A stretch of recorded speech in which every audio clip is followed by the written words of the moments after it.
India has a huge population of young people, which is one of our great strengths. So the youth are going to face the consequences of what we do or don't do today. Climate action is always seen as an add-on to your to-do list. We have multiple things and this is just one more to-do list. So it becomes very difficult to prioritize it over immediate demand. 42% of youth is India, below 25. Of that, only 3.17% was represented from Indian side at COP. So that we have to see the disparity. To combat climate change, what is needed is fresh perspectives, digital fluency, and additional to that, a sense of urgency is what is needed. The youth can help in changing the mindsets. They can help in bridging the gap between the policies and action. Every time I leave the tap open for an extra second, I feel a sense of guilt. And that's what we need to instill. A larger population is apathetic. That is, they don't care about it. They're ignorant to what's happening. It was really wonderful hearing all those interesting conversations around agriculture, climate finance in the previous sections. So this session is called Turning the Tide, How Youth Are Shaping the Climate Conversation. So I hope I'm audible to everybody. Super. So we know India has a huge population of young people, which is one of our great strengths. And the climate change impact has a long-term impact. So the youth are going to face the consequences of what we do or don't do today. Secondly, I think the young people, they bring in innovative ideas and unique perspectives. And thirdly, their familiarity with technology. I think that places them in a very advantageous and important position in this whole climate conversation space. So in this discussion, we'll explore some of the challenges of how and what barriers youth face in engaging in climate conversations, what are the opportunities, what can be done, and some personal experiences. So at the outset, I'd like to welcome all of you to this panel. Thank you, my 4 climate enthusiasts, as I'd like to call you. So I'll start by asking a few general questions, and then we'll open up for some questions from the audience in case there is of any interest. So shall we start? Great. So I'll start with Shreya. Shreya, if you would like to just talk about some of the challenges or significant barriers that young people face when trying to get involved in climate action, and how do you think you'd advise to overcome them? So I feel climate action here, what we have in huge numbers and a very good quantum is the passion, but the real challenge lies in sustaining the momentum. So in fact, when I would like to draw upon our experience of trying to do various initiatives, sustainability kind of projects on campus, and I think what we had really was the energy and enthusiasm of a lot of people. People had tons of ideas on how to reduce food waste, how to save paper, etc. But the 3 key roadblocks, I would say, what we faced is first, climate action is always seen as an add-on to your to-do list. So we have multiple things and this is just one more to-do list. So it becomes very difficult to prioritize it over immediate demands. The second thing is, the tricky part is tracking data very effectively. So how are you going to be able to really assess whether what you did changed something, it moved the needle in some way? So doing a baseline assessment, endline assessment, having access to the data in real time. And I think the third is that climate action does take time. And it's in this age of instant gratification, it really kind of becomes difficult to sustain the enthusiasm if you see that not everybody is doing it with you, or that you've not been able to kind of achieve this over a period of time. So I think how we could overcome this first is that embed sustainability into your daily routines, where it is not just one more additional to-do item, but rather part of everything that you do. So for instance, you could have dashboards that show you on real time what was the carbon footprint that you created with every action that you took. Or for that matter, it could literally be, say, various, kind of, if there's paper printing that you've done, so how much of paper did you print in a month, and how much did another person did? So more of a comparative analysis, etc. I think that, and in addition to that, I think giving it a little more time and patience is something that I would advise. And most importantly, building a community out of it. So when people think that we are part of something bigger and we are trying to do something together, it definitely kind of helps to sustain that momentum and not let it wane away. Super, totally agree with you. I'll move on to Sanjeev now. So do you think the current climate talks represent the voices of young people adequately? Or do you think it needs to be further enhanced, and how can they be enhanced? Good morning. Oh, so it's a good afternoon. So before giving an answer in a black and white or a yes or no, first I will congratulate the youth that they are here really participating in this event. And also I want to thank all the senior participants here, because to be very honest, they were not really equipped to read all this. They were either reading chemistry, they were reading economics, they were reading political science, or either they were reading XYZ mathematics per se. But in 2003 somewhat in India, the news came about that yes, climate is changing. And by the PIL of Shri Anshi Mehta ji, first time in our curriculum, environment studies was added. It was the very first time, because they were not equipped to read it in school. They were not equipped to read it in their colleges. The senior member, my father did not read environment studies in their schools or colleges. But then they had to equip themselves. They had to go through the research papers, because earlier they were not in the books. If we are talking about reading climate action, climate change, the youth is the one who really reaped the efforts which the senior member did. They were the ones since 2003, and like it took 2 years to come in the curricula.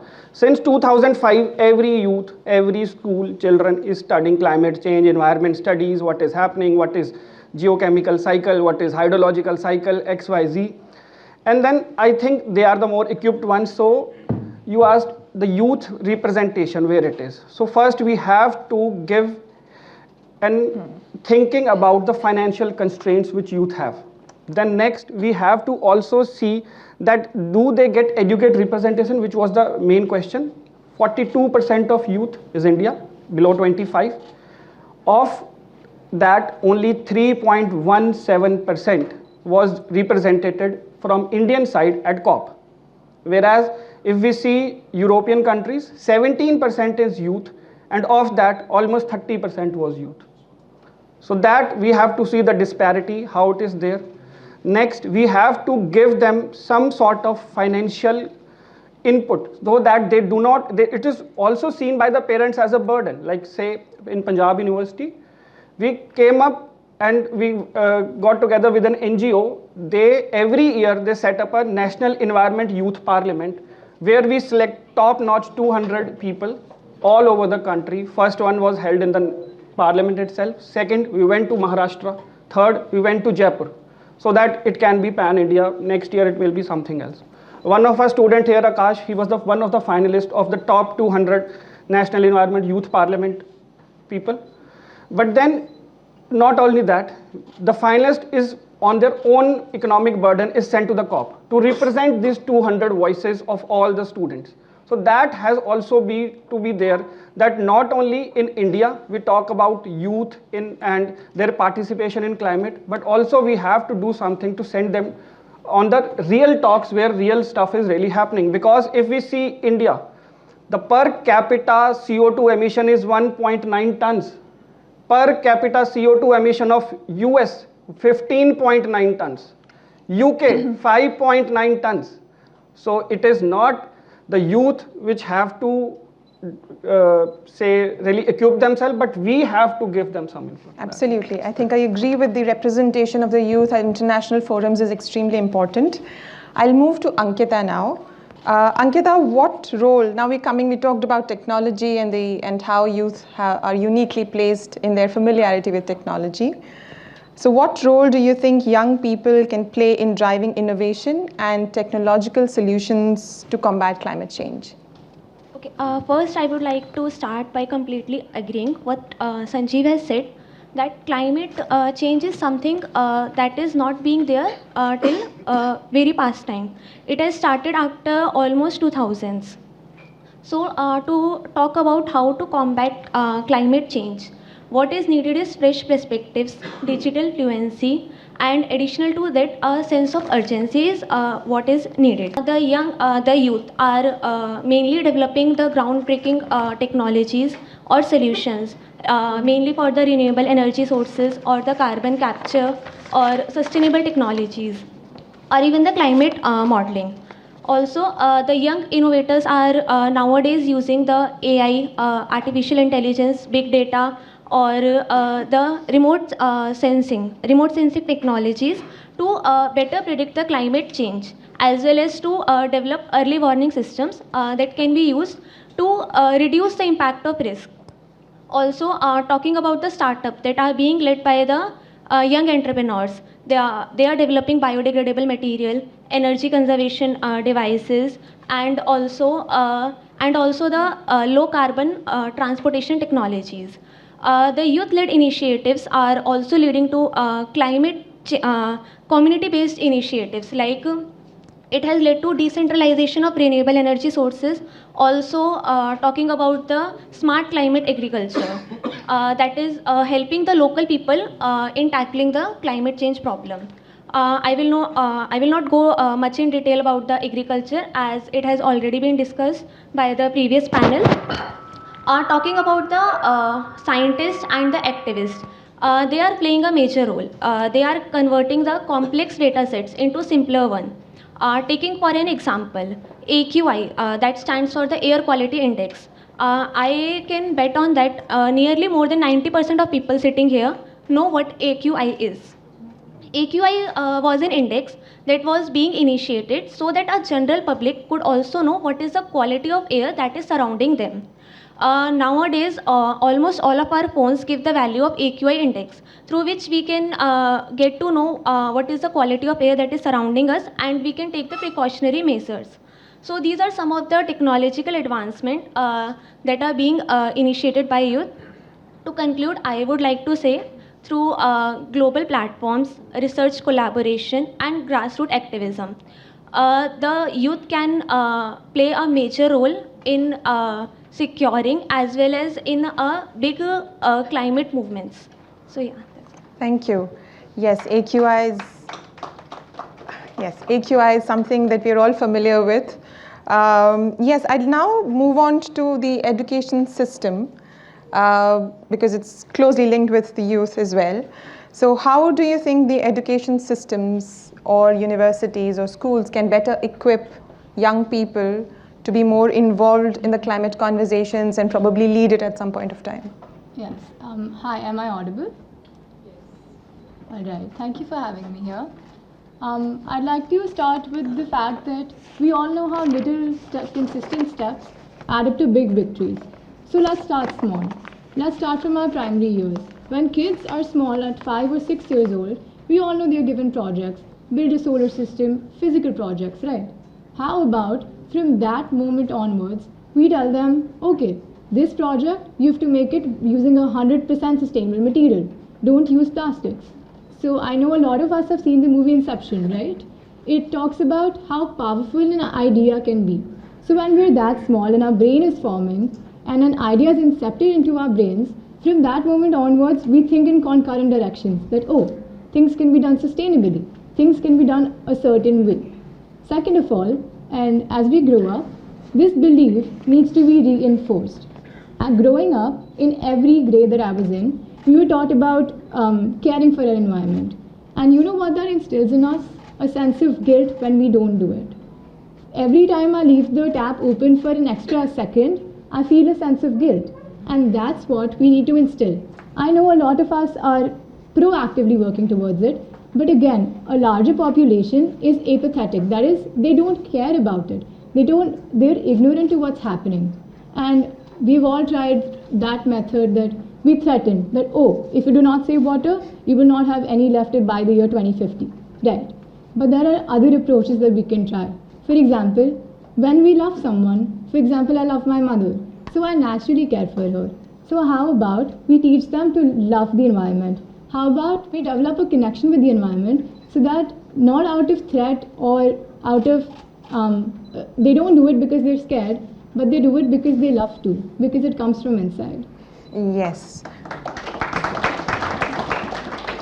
Yes, well said, Amira. The power of positive reinforcement can have, I think, a lot of positive impact as well. So I'll now again move to Shreya.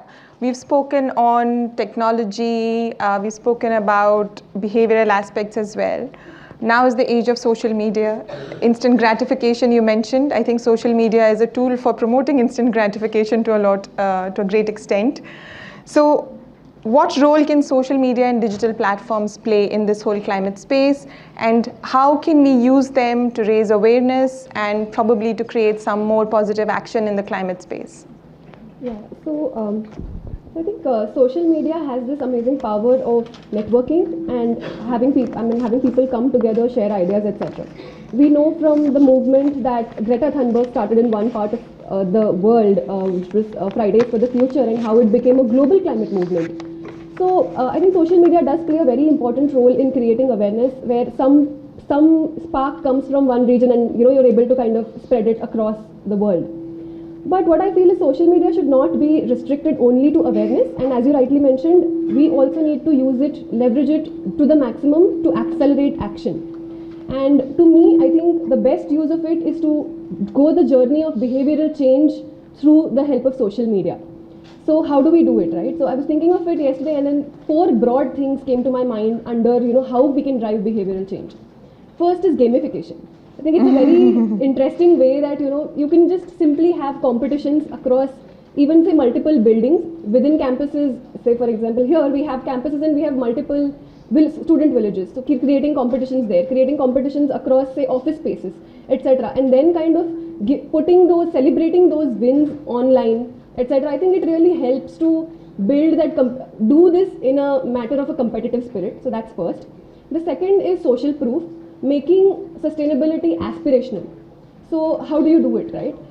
Here I think a few things that I could think of is, where celebrities, etc., they kind of come and they kind of talk about it as influencers. I mean, I would here actually link both social proof and virality together, because youth know how to make things trend. So you can just literally have, hashtag trash tag was one of the very good initiatives where it ended up as a movement, and a lot of cleanups took place, not just in one part of any country but across the world. Started somewhere from Africa, came to Europe, Asia, etc. And just this hashtag had so much power of kind of driving it as a movement. So that is another critical aspect. And lastly, integrating it into digital content. So we spend endless hours on Netflix, etc. So what if our protagonists could portray that lifestyle as part of the series? And I think each one of us here knows how influential a certain cartoon character was in getting children to eat spinach, which they would otherwise not have touched, right? So I think sneakily getting sustainability into the digital content is a critical factor that could actually kind of get us all to make it happen. And when sustainability, climate action is everywhere around us, it sticks. Absolutely. The power of, I think, hashtag cannot be undermined. I mean, it can create so many wave around, I think, important subjects, and we've seen that in the past. So thank you for that point. Sanjeev, I'll come to you next. You mentioned about how the older generation was not aware about these whole climate conversations, how only since the recent past are we talking about climate change and all of this. So if I were to ask you, what kind of support or mentorship do you think young climate activists need from the older generation? And how can these partnerships be built and they can be mutually beneficial in this whole climate space? Your views on that? So one where I think the senior members can help us, one is with the knowledge, because they have the knowledge. So we can stand on their shoulders and see far ahead that what is really happening. So one, access to the institutions and knowledge. But second, also, we do not have to think of youth just between 15 and 30 years old. We have to also see the youth which is between 5 and 15. So that we have also have to think about the climate anxiety. Every children is now scared. पढ़ें क्यों? मर जाएंगे. Flood will come. Paper क्यों देना है? बारिश हो जाएगी. Every time they are thinking, how should we safely have to reach the school? Every government school children they do not go by bus. They go either by feet or by auto or by cycling.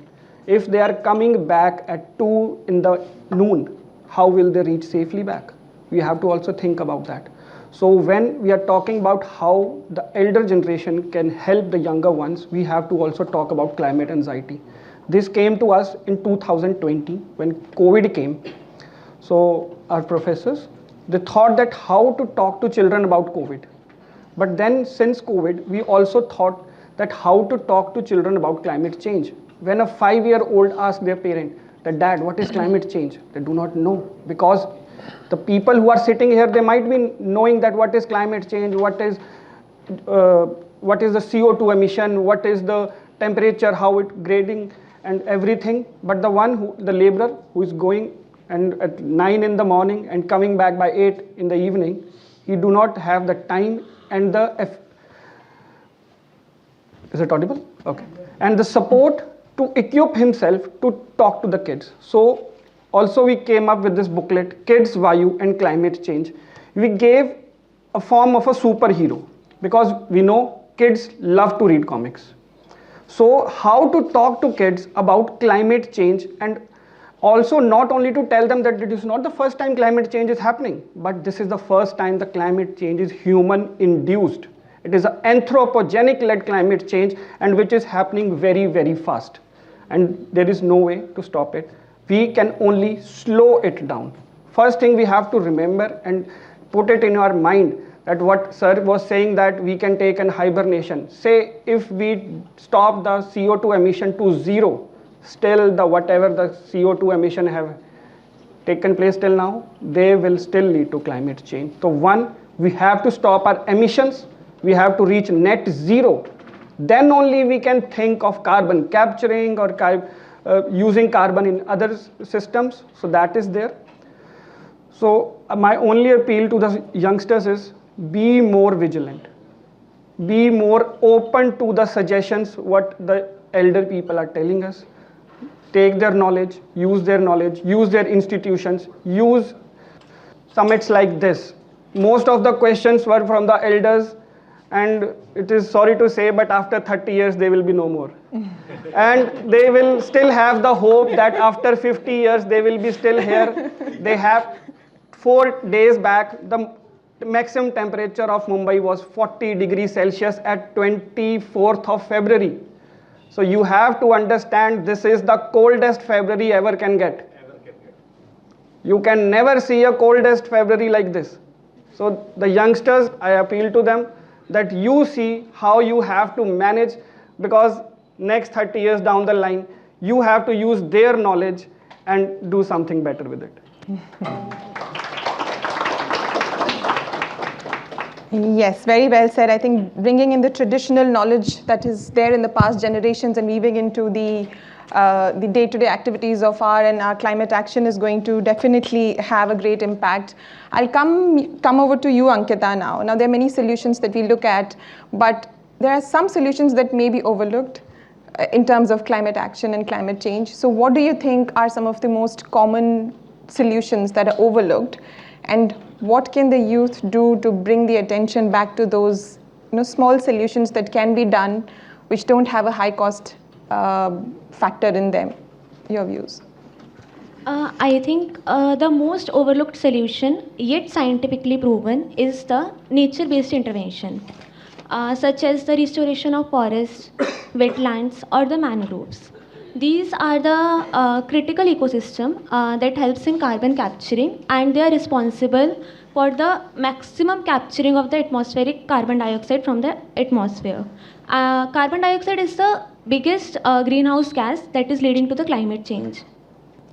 These ecosystems are also helpful in mitigating the harmful impacts of extreme weather events like the floods or the coastal erosion.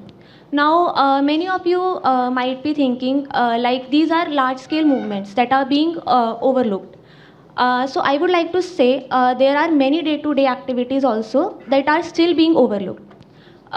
Talking about the waste segregation at home, which is being neglected by almost all of us, which is further leading to piling up of huge amount of biodegradable as well as recyclable waste in the landfill areas. Single-use plastic has been banned by the government, but is it being really banned? We are still using the single-use plastic. Talking about the policies like the odd-even rule. The odd-even rule has been very influential in combating the air pollution. or reducing the impact of air pollution. But the odd even rule is still facing many resistance from the general public, as well as there is poor implementation. So here the role of youth comes. The youth can help in changing the mindsets.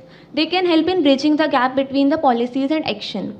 Through community-led initiatives, I think they can help in better enforcement of industrial regulation as well as the local environmental laws. By using the power of social media, they can spread awareness. They can raise their voice against the unsustainable practices, as well as they can demand accountability from the policymakers as well as the businesses who are using the unsustainable practices. So yeah. Thank you. Thank you, Ankita. So I'll come to you, Amira. Now we just, Sanjeev, when we were talking, he spoke about how do we integrate the knowledge of the older generations. Now, there may be people in the older generation who are not very in favor of talking about these climate change. It's nothing. Some of them are very dismissive about it. What would you say is the best way to engage in this process of, getting them into this whole conversation, climate conversation fold, particularly the ones that are very dismissive about climate change? Right. So what I've learned from observing a lot of elders is that they don't think they're important enough. I quote, they say, "Arey, hamare akele ki karne se kya hota hai?" And now that statement, that's so untrue, right? If everyone thinks like that, and that's why about 60 million plastic bottles end up in a landfill every day. So we've gone about it. I've tried to talk to my grandmother about it. They're very stringent about their beliefs. So then there's a strategy that I've personally also employed in my life. I use their belief to communicate my message. For example, if an elderly person is very religious and is a religious practitioner, so you do a quick Google search to verify that what religious text talks about preserving Mother Nature, because I'm sure they do. Right. For example, my research told me that the Atharva Veda states, the earth is my mother and I am his son. Right. These older practices. So then I get to talk to my dadi that, see, this is what the text states. If someone's parents are big on economic savings, so we tell them, we sit down with them, keep our phone aside, sit with a calculator and a paper, and do the cost analysis of, for example, if we install a solar panel, in 5 years, Papa, we'll break even. If we install a water harvesting system, in these many years, we'll break even with the cost and start saving money. Right. Thank you. Wonderful. Very smart ways of convincing them using their own belief system. So I'll just pause here and open for questions, few questions to the young panelists. Sir, you will first. I'm a geology professor, retired one. Actually, I'm a paleontologist, and accidentally I became an environmentalist. Amaria Mittal, she managed to use Dadi ke dawai, usne Dadi ko pila di. Yes. Virtually. So that does. But the real sufferers will be these kids from 3 years, 4 years to 15 years, because their next generation will not be born at all. And the voice you raise for the people who are not yet born and who are likely not to be born at all because of the pollution. Yeah. Climate change, etc., this is a long-term thing. But the pollution kills you right here, now. And to raise your voice for those who are not yet born, that's the greatest philanthropy you could do. Absolutely. So, I have a question for all of you. Maybe you can sum it all up. Over the past 12 years, I've run a consultancy that employs young people who want to work in the environment sector, and so has my colleague Swapan here. Together, we employ about 100 youth who are all below 30 years of age, right? And they're all coming in. But what I've seen in the past 5-6 years is a major drop in the intention versus action. And I'm saying this to everybody here. Things look good, great on social media. And narratives, you guys understand them better than anybody. But an aspiration, am I cool? Am I glam? Am I trendy? But the reality is when we ask the same team members to go and grit it up, go to the field, sleep on the floor, get to the farmer, understand their problem.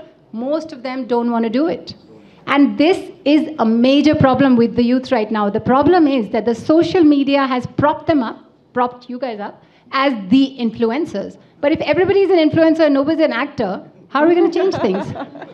Absolutely. I'll request the panelists to include this in their summarizing statement. We have one more question there, and at the end, just two final questions. One here, yes, and then there at the end. Well, I think that it's not a question, it's a feedback, ultimately great. So I think this STEAM education must be inculcated from the day zero, irrespective of tier 1 city, tier 2 cities and tier 3 city. Like we must be witnessing the Atal Thinker Tank labs. Why we only focus on the technology readiness level? Why don't we coin a word, arts readiness level?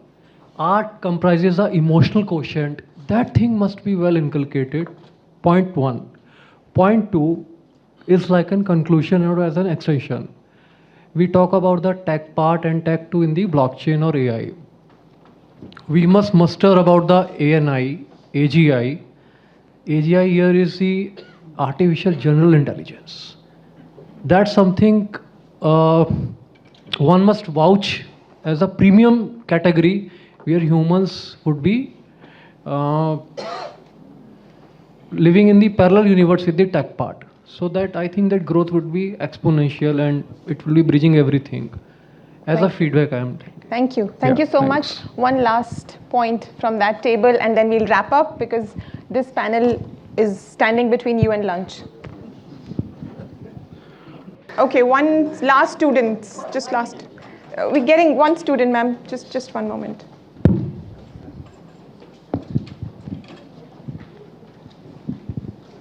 I'm a student, so shortly I would like to say that as ma'am said, could you speak it? As ma'am said कि हमें grit लाने की ज़रूरत है. So basically as activism blatant नहीं होनी चाहिए कि so how you guys कि हम bridge कर पाएं gap, how can we bridge the gap between activism and academic reality so that there's no only simple activism but there's also academic reality, so that we can provide a real solution than just social media pampering. So I believe first of all, sorry, can we start with your with your closing remarks, including all of them, and also ponder on what the sustainable future looks like? You can start. And how can young people contribute to the sustainable future? And we'll wrap it up after.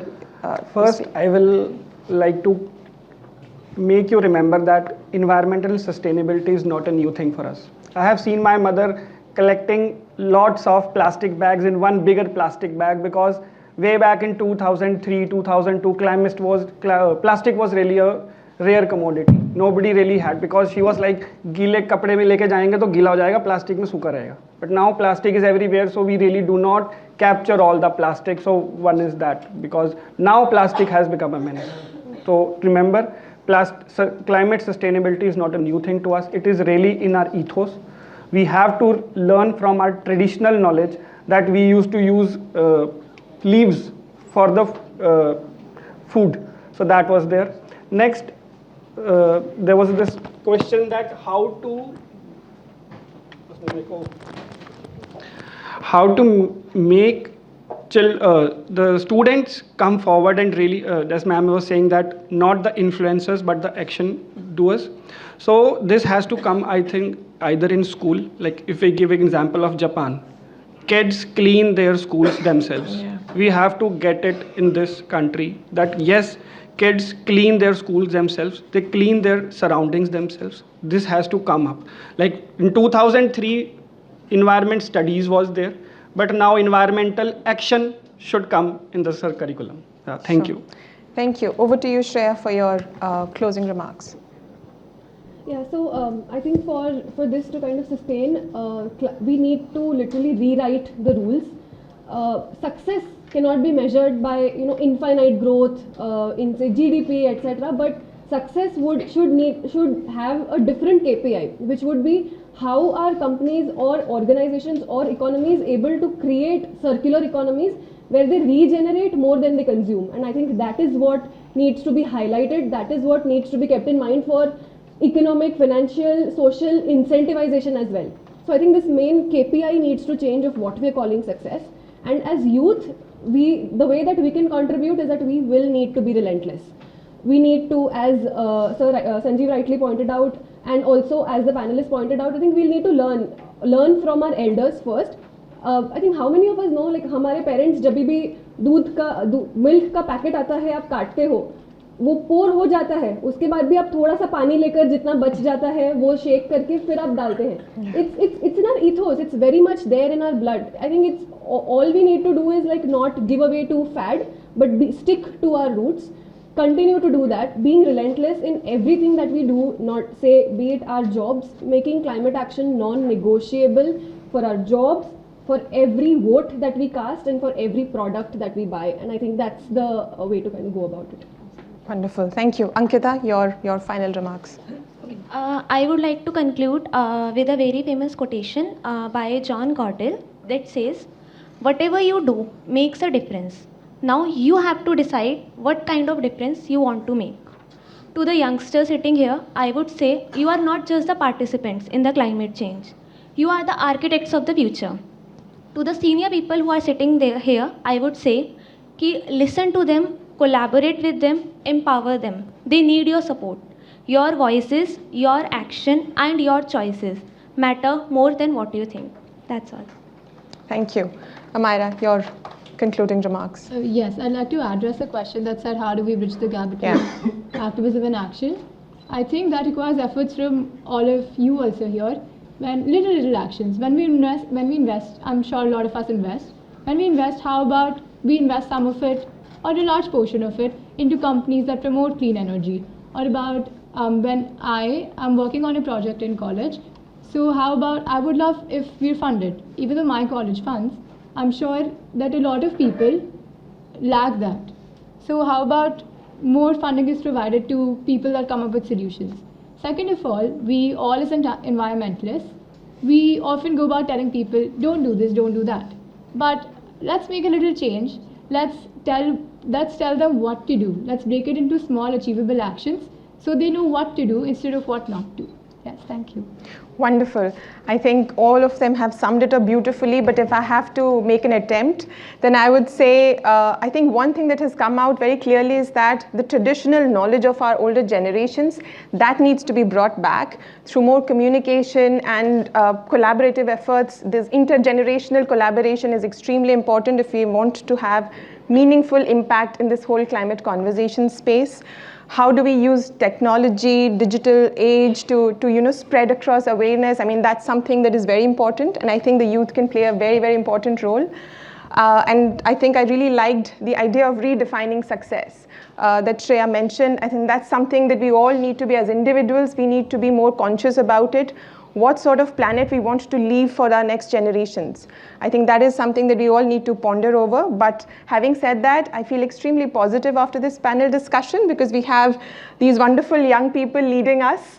And I'm sure with people like these, and there are many more, we'll definitely be able to achieve some positive impact in this whole climate change space, and we'll have more leaders like these coming up who will lead the way to a better and greener world. With these words, I thank all of you for your participation and thank all of you for your views and the audience for their engagement. Thank you.